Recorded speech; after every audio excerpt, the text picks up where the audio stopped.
It has been a busy National Signing Day 2012. We welcome you once again to our Tampa Bay and Central Florida headquarters. He's Preston Jackson of BigCountyPreps.com, and I am Drew Fellios. Come along for the ride over the next hour because we're going to make a lot of stops.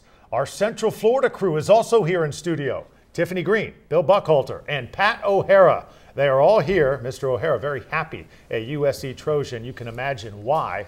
We'll get into that a little bit later, but we'll check in with them in a few moments. For now, Armwood High School leading the state this year in college signings. 12 Hawks sent off to play college football, and this year they go off in style after winning a state championship. Come on down, Matt Jones. You're about to sign with the University of Florida with the Snuggie and all. Jones heading to Gainesville. He was effective when healthy for the Hawks this past season. How about Wade Edwards? He was effective every time he touched the football. Edwards going to Akron. You got to figure he's going to be a star for the Zips. Then defensive end Allen Covington playing his way to a scholarship at Toledo. Then Eric Striker going to Oklahoma. He'll do plenty of blitzing for Bob Stoops. Sheldon Lewison heading to Wake Forest, one of the strongest Armwood players. Then there's Cody Waldrop in that group. For now, a nest of Hawks heading to the big time. Number one was the coaches. Coach Muschamp had a big part of me being a Gator, and all the other rest of the coaches and stuff like that. The players around it. I knew Matt Elam for a long time. He kind of reeled me in too. And knowing that Jacoby Brissett went up there and Pop Sanders, a lot of people from down where I'm from went up to Florida and they told me how great the coaches was and stuff like that. And number two was definitely the fans. The fans rock, man. I love them Gator fans. Gator Nation is wild and I love it. I want to make an impact early. I mean, as soon as I get there. And I really like the blitz, man. I like to sack the quarterback. Hopefully I can contribute that way. Also playing in coverage and playing man coverage, you know. Contribute, kick off, anything my team need me to do. Oh, you know, it's going to be good playing for the home team, playing in front of my family and friends all my life. And I just keep on doing that. The rest of my life I get to play in front of my family and friends, and what I've been doing since I was a little kid, you know. That's really exciting for me. What depth. 12 players. Preston, you could line these guys up right now, put the pads on them, and just go both sides of the ball. Is this the best pound-for-pound Armwood class ever? I like it. I like it a whole lot. I like it number-wise. I like it quality-wise. I like the quantity of the players that signed with various schools. A very impressive class. Start off with Matt Jones going to UF, and then you got Eric Striker with OU. So it is a very impressive class by Armwood Hawks, a testament to what their coaching staff and those players did finishing the season off with that state championship. Yeah, they are stacked top to bottom. I know you said earlier on our holiday special, you thought Alvin Bailey was the top player, the MVP. We're going to have to wait for him next year. Interesting to see how his recruiting shapes up. Okay, for the past year, Lakewood's Dante Fowler said he was going to Florida State. But guess what? That's not the case. This morning, the Lakewood High star pulls the old switcheroo, comes into our Bright House Sports Network studio, and announces he's going to the University of Florida. He's a five-star defensive lineman known for his strength and his explosiveness off the football, and now he is a Gator. Both of them was great schools, and I just prayed on it, and I felt UF was the best decision for me to do. My head coach is a defensive coach, and I always wanted to play for a defensive-minded coach. I just felt comfortable there. They have great academics. I fit really well in their scheme. I'm a hybrid player, and I felt like a family down there. That's really the reason why I chose UF. Congratulations to Dante, but I'll tell you what, Florida State fans got to be scratching their head. Yeah. Tell me, Preston, how does a guy who said all year long he's going to Florida State switch on the last day? I think it's kind of tough to tell a coach or staff that's been recruiting you for such a long time, no, I can't go to your institution. He's a 17-year-old kid who's loved Florida State all his life. Florida came in very hard after him. At the end, it is his decision to make. I think he did some soul searching. I think he talked to the right people, and he definitely did his homework. He knew exactly who he would be competing with. He knew the depth chart. I commend him for making a decision on his own. And if you want to go to Florida, then he's going to Florida. Because he was suspended, too, half of his senior year. Is that a reason for Florida coaches and fans to be concerned? Not necessarily. That was between he and his head coach. At some point, a young man has to grow up, and Coach Moore did a good job disciplining him. We don't know the ins and outs of what happened there, but I do not think that's a reason for concern for Dante Fowler. He's a likable kid. He has a very grasping personality, and he's going to be an even better player than he already is now. Now we'll head to Berkeley. Nelson Aguilar came in today, the biggest local catch. There were good reasons to think he would be a Florida Gator. Many thought he would head to Notre Dame as well, but in the end, it would be the Trojans of USC. Aguilar heading across the country. He'll suit up for Lane Kiffin and the Trojans. Biggest reason? Former Bucks defensive coordinator Monty Kiffin, a huge influence here. Throw in the fact Nelson Aguilar is a very worldly kid. It's easy to see why he chose to head cross country to play for USC. I've always loved Southern Cal since the first day I ever started this, and I decided I was going to go with my heart and be a Trojan. My parents know that what I want to do is I want to go off to school and start my own life and do everything the right way. Go be a student at a private university like Southern Cal, and then work as hard as I possibly can to contribute on the football team. Well, expectations are always out there. I think what we're going to have to do next year is practice really hard, practice like champions, because we do have an opportunity to go for a national championship or other bowl games. We're going to practice like champions, work hard, and we're going to buy into the system. Meanwhile, there were other players to sign at Berkeley. Their tackle machine, Skylar Miles, decides to head to Kansas. Miles choosing the Jayhawks over West Virginia and the University of Florida. There was Reggie Barnes heading to Air Force, the tight end and defensive end, versatile. He is a talent from a very athletic family. You also got Christian Hardigree heading to 1AA Colgate. Congratulations to Christian. This recruiting business, not just about stars, just ask Skylar Miles. It is all about relationships. Well, you know, I've had Coach Weiss by my side ever since he was at Florida, and I built a really strong relationship with him. And, you know, when they brought in Coach Campo, defensive coordinator, that really brought me in, and it's a chance for me to get early playing time and make an impact right away, which is what I want to do. Everybody had a big decision to make today, and you wound up with the AF on the hat. It's a military academy, it's a big commitment, but what drew you to Colorado Springs? The opportunity there, they're unmatched. My dad was in there for 28 years, so I know the lifestyle, and I'm willing to take that on. All right, Preston, let's go back to Nelson Aguilar here. We saw him. He was explosive this year, dominating football games, but the fact was he was playing running back. Now, as a wide receiver at USC, can he make that adjustment? Slight adjustment. Not having the ball in his hands all the time and probably not being dependent on every snap of the game as he was with Berkeley Prep. Lane Kiffin and Monty Kiffin and what they have built over there at USC, he will be just fine. That kid, Nelson Aguilar, will be just fine at USC playing wide receiver. It doesn't really matter. All right. Also takes a special kind of kid to leave the state of Florida and have success in another state. You know all about that. You went to Notre Dame. Is it an issue going cross country? Does it take a special kind of kid to have success? It does. Anytime you get a kid out of Florida, you're worried about the climate, all right, you're worried about the weather, humidity, and being far away from home. That kid is a number of states away. He's clear across the country for us. I don't think Nelson's going to have a big problem. I think he's one of those kids that adjusts to his surroundings very easily. I think he's a very one of those kids who can do just about anything. He's a natural product of wherever he fits in it. And that kid, Nelson, like I just said, he will be A-OK over in Southern Cal. So, in recap, Dante Fowler, a Gator, Skylar Miles to Kansas, Nelson Aguilar going to USC. Not a bad way to kick things off here on the Tampa side. To check in with Central Florida now, happy to have our Orlando crew in studio. Welcome, guys. Tiffany Green, Bill Buckhalter, and Pat O'Hara. Even after our cameras go off, we still have plenty more to come. 7 o'clock, join us on BHSN.com.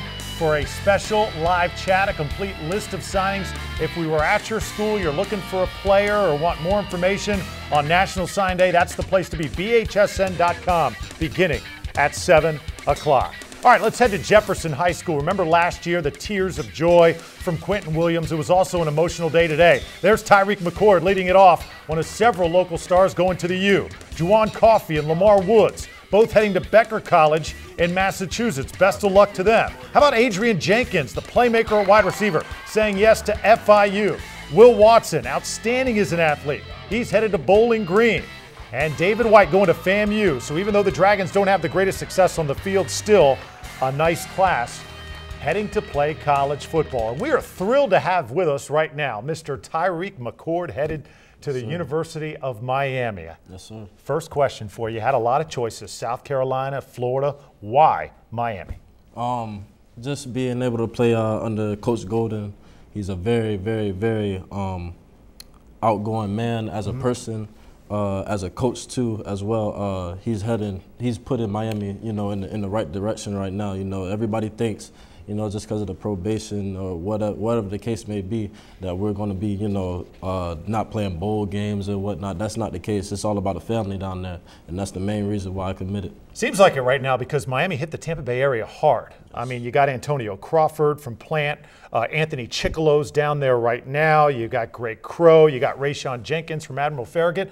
Is it easier to know that you got so many other local guys going with you down there? Of course, we're trying to make a pipeline, you know, to Tampa, get everybody on board so we can be able to bring a BCS championship back to the Tampa Bay area. You were a terror on the field for Jefferson. What's the greatest attribute you think you're going to bring to a college football field? That pass rush, you know, that pass rush. Just love doing it so much, you know. That's what I was born to do. I just love doing it so bad. I couldn't play just a linebacker. I just wanted to play both of them. So this whole experience, taking the phone calls, doing all the interviews, hearing from all the coaches from all the schools, tell us, what's it been like? Stressful, very stressful.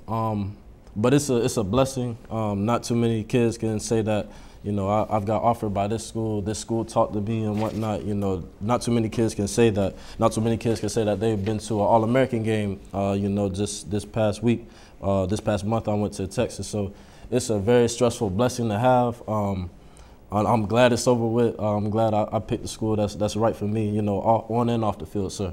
Won a state championship, headed to the University of Miami. Tyreek McCord, best of luck, my man. Yes, sir. Okay, outstanding job. Now, as we mentioned earlier in the show, Armwood sending an amazing 12 off to play college football. One of those, Cody Waldrop. He is going to South Carolina, and he is a bruising offensive lineman. And he is standing by now at his home with our Brooke Bennett. Brooke, take it away. You know, like I said, since I was in 10th grade, I knew our senior year would be great. And then, you know, the players that developed and ended up being really good on our offensive line, you know, I believe we started a trademark of offensively having a sick offensive line at Armwood High School. So hopefully the underclassmen can fill in, and that'll be something that's always feared by Armwood is their offensive line. So that's what I'm hoping for. We definitely wish you the best of luck. We thank the Waldrop family for letting us come into their home and eat some tasty treats and meet the entire family as we head off on National Signing Day. Drew, we're going to send it back to you. Okay, Brooke, thank you so much. Signings continue to come into our Bright House Sports Network newsroom. Coach Rick Rodriguez from Largo just called me, said Sean Barker, big defensive tackle, makes it official with Wayne State. But you know, the signing day process sometimes can be painful. When we come back, one former big-time recruit tells his story. You don't want to miss this. Our National Signing Day special continues on Bright House Sports Network.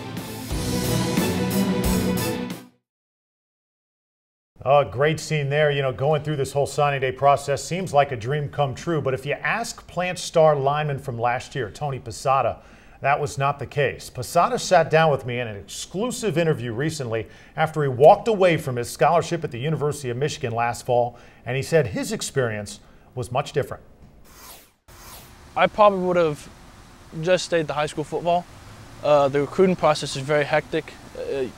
You get phone calls. I mean, right during spring football, when you have 3 weeks of just spring, trying to think of football, trying to get ready, you have reporters and coaches calling you like crazy. I mean, I had up to 15 calls a night for spring, and I'd be on the phone until 12 o'clock at night, and my mom would just be sitting there, you whispering, "Gotta go to bed, gotta go to bed." The best advice I can give you is, not all college coaches lie, but a lot of them aren't lying to you, but they're trying to get you to go to a school. And just like a salesman, you got to look inside deep and figure out what their motive is. Interesting take from Tony Posada. So Preston Jackson, I asked you, you look at this whole recruiting system. Is there anything about it that you think needs to be changed? I think it is quite hectic. I think these young men are getting an immense amount of attention at a very young age. They don't really know how to handle it. Posada tells a part of the story that a lot of kids go through that you don't necessarily hear. You hear all the great stories like Fowler's and Tyreek's and Waldrops, but you don't necessarily hear one like Posada. I don't necessarily know or can give you an answer, but I can tell you that it is a very hectic process. the kids get bombarded by media, they get bombarded by coaches, they get bombarded by different salesmen of the program who aren't affiliated with the program, but to try and get the kids to the program. So they're in a difficult situation. They don't necessarily know which way to go. And then when you go to a program like Michigan, and these kids are coming from the high schools where they are the man, and you go to a Michigan where their moms aren't there, their dads aren't there, and it's just them by themselves, things change drastically. And then you get a story like Posada, who I believe everybody needs to hear, because that is the other side of college football. One thing he said, too, that the take of the coaches as they were trying to get him to go to Michigan, completely different than the take of the coaches once he got there. That is true. I thought that was very interesting. All right, Adam Kohler, Jeff Carlson, I'm sure you guys can weigh in on this. Yeah, you see a lot of these kids put the pen to paper and then breathe a big sigh of relief, because that means all the calls stop coming and they can just start focusing on graduating high school and then working on getting to football in the fall. You know, recruiting's changed through the years, but one thing that has stayed the same is these coaches are selling the program to these kids, and it's whether or not these kids make the decision to buy in. But Jeff, when they do, they're stuck at that program for at least a year. Yeah, no doubt about that. And you know, some of these tears that were shed as relief, but it's also because they're letting down. They think, these young guys think that they're letting down the other schools and people that had talked to them for a long period of time. So those are tears of relief where it's over, but you also are letting people down. And as far as to Tony Posada and coaches lying, they do. When I was being recruited, I was told if I committed to the school, they wouldn't recruit any other quarterbacks. And when I got to school, we had 3 freshman scholarship quarterbacks. They lie straight to your face. It's different when you get there. And, you know, when you're an offensive lineman and you go to Michigan and you realize, man, if your heart's not 100% in it and you know the commitment of the time, it's tough. And so there's always those kind of guys. It's funny to see when they go on these official visits and they are the big man on campus. You get there, you're an 18-year-old freshman competing with 21-year-old men there, and you've really got to earn your spot, regardless if you're a 5-star guy or a 1-star guy coming in. And you found that out firsthand. Absolutely. And everybody gets homesick. Sometimes it happens faster for some guys than others, but everybody gets homesick, and it just depends on how you want to battle through it. So it's not always smiles and fun stuff. It's always fun to see these guys 5 years down the road, to see what recruits really panned out and what didn't. What we know right now, a lot of good talent here in the Florida region. That's right, guys, and a lot of smiles, but I guarantee you a lot of work is going to come with those smiles over the next 4 and 5 years. Okay, we are rounding the corner. When we come back, final thoughts from our team in Central Florida and right here in the Tampa Bay area. This signing day class of 2012. We'll size it up next on Bright House Sports Network. Preston, how about your Tampa Bay area experience? Anything stick out from National Signing Day 2012? The thank yous, Drew. The appreciation for the people who helped these young men get to the point we're at. A lot of them showed a lot of real, genuine emotion. A lot of them showed, they were just thank you to their family, the people who supported them, their coaches who helped them get there, and then most importantly, their teammates, their friends, the guys who they played with and bumped heads with every single day. I think that was a running theme, and I think it was legit. 15 seconds, top recruit for 2013. Oh, 15 seconds. So I'm at 13 right now. I'm looking at Vernon Hargraves at Warden, then I'm looking at Ryan Green at St. Pete Catholic. Then you got to mix in Alvin Bailey, Rodney Adams, and Sherry, but we're going Vernon Hargraves at the top, followed up by Ryan Green at number 2. All right, great stuff. Preston Jackson, thank you so much. Also a great job by our Orlando crew, Tiffany Green, Bill Buckhalter, Pat O'Hara. I'm Drew Fellios for the entire crew here at Bright House Sports Network. Happy National Signing Day 2012. Dante Fowler shocks us all by walking into our studio and putting on the University of Florida Gators hat earlier this morning. One of the highlights of today. For now, we will see you next time.